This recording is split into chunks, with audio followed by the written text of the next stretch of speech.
Banks can only practice this money system with the active cooperation of government. First, governments pass legal tender laws to make us use the national fiat currency. Secondly, governments allow private bank credit to be paid out in this government currency. Thirdly, government courts enforce debts. And lastly, governments pass regulations to protect the money system's functionality and credibility with the public, while doing nothing to inform the public about where money really comes from. The simple truth is that when we sign on the dotted line for a so-called loan or mortgage, our signed pledge of payment, backed by the assets we pledge to forfeit should we fail to pay, is the only thing of real value involved in the transaction. To anyone who believes we will honor our pledge, that loan agreement or mortgage is now a portable, exchangeable, and saleable piece of paper. It's an IOU. It represents value and is therefore a form of money. This money the borrower exchanges for the bank's so-called loan. Now, a loan in the real world means that the lender must have something to lend. If you need a hammer, my loaning you a promise to provide a hammer I don't have won't be of much help. But in the artificial world of money, a bank's promise to pay money it doesn't have is allowed to be passed off as money, and we accept it as such.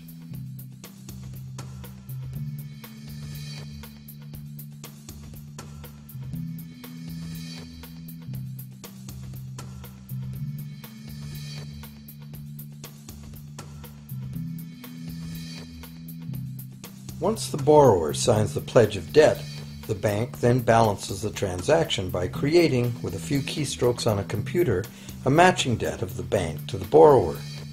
From the borrower's point of view, this becomes loan money in his or her account, and because the government allows this debt of the bank to the borrower to be converted to government fiat currency, everyone has to accept it as money. Again, the basic truth is very simple. Without the document the borrower signed, the banker would have nothing to lend.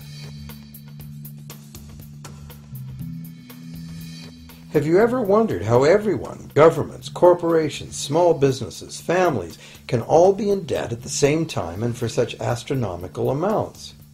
Have you ever questioned how there can be that much money out there to lend? Now you know. There isn't. Banks do not lend money. They simply create it from debt. And as debt is potentially unlimited, so is the supply of money. And as it turns out, the opposite situation is also true.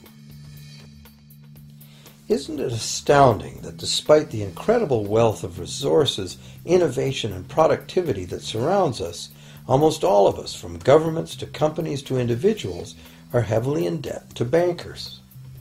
If only people would stop and think, how can that be?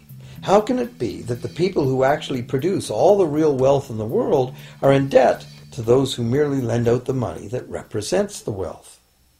Even more amazing is that once we realize that money really is debt, we realize that if there was no debt, there'd be no money.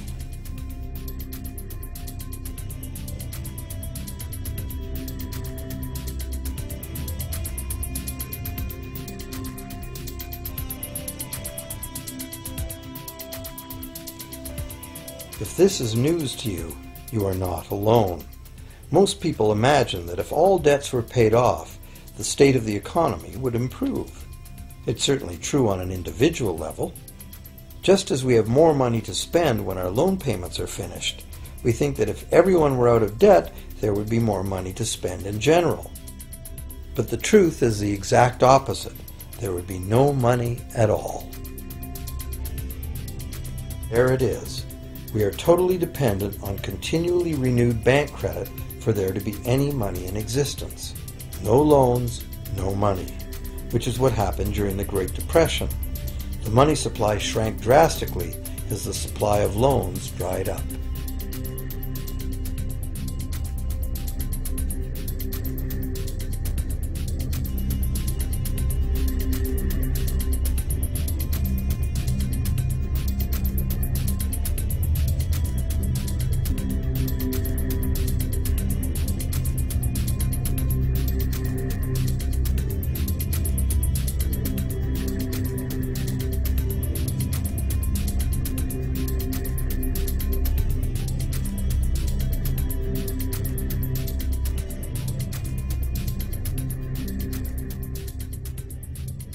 And that's not all.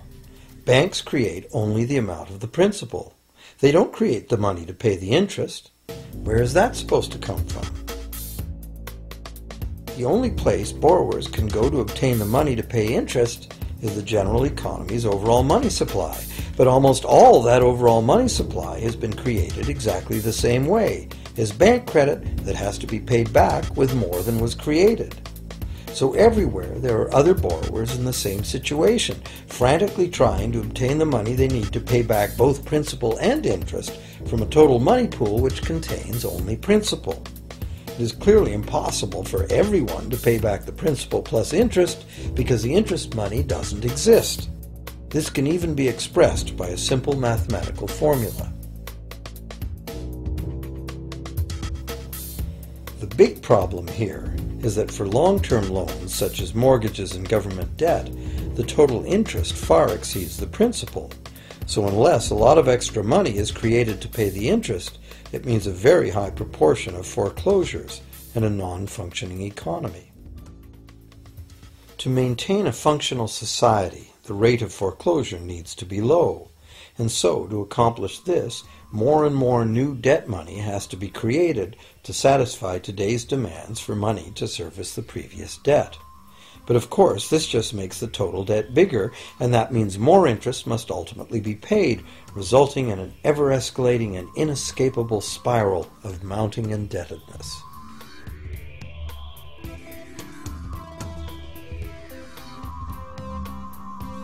It is only the time lag between money's creation as new loans and its repayment that keeps the overall shortage of money from catching up and bankrupting the entire system.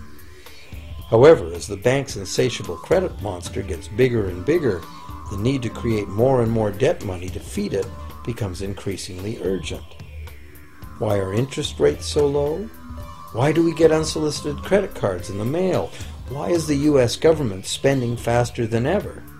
Could it be to stave off collapse of the entire monetary system? A rational person has to ask, can this really go on forever? Isn't a collapse inevitable?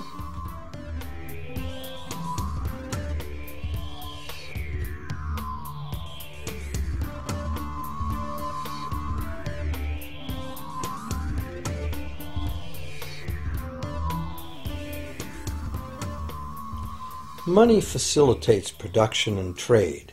As the money supply increases, money just becomes increasingly worthless unless the volume of production and trade in the real world grows by the same amount.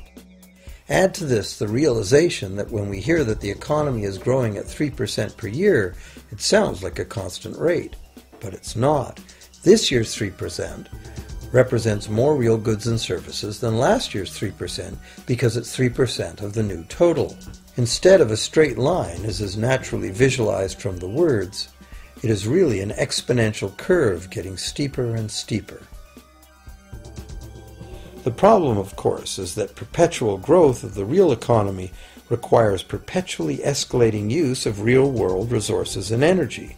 More and more stuff has to go from natural resource to garbage every year, forever, just to keep this system from collapsing.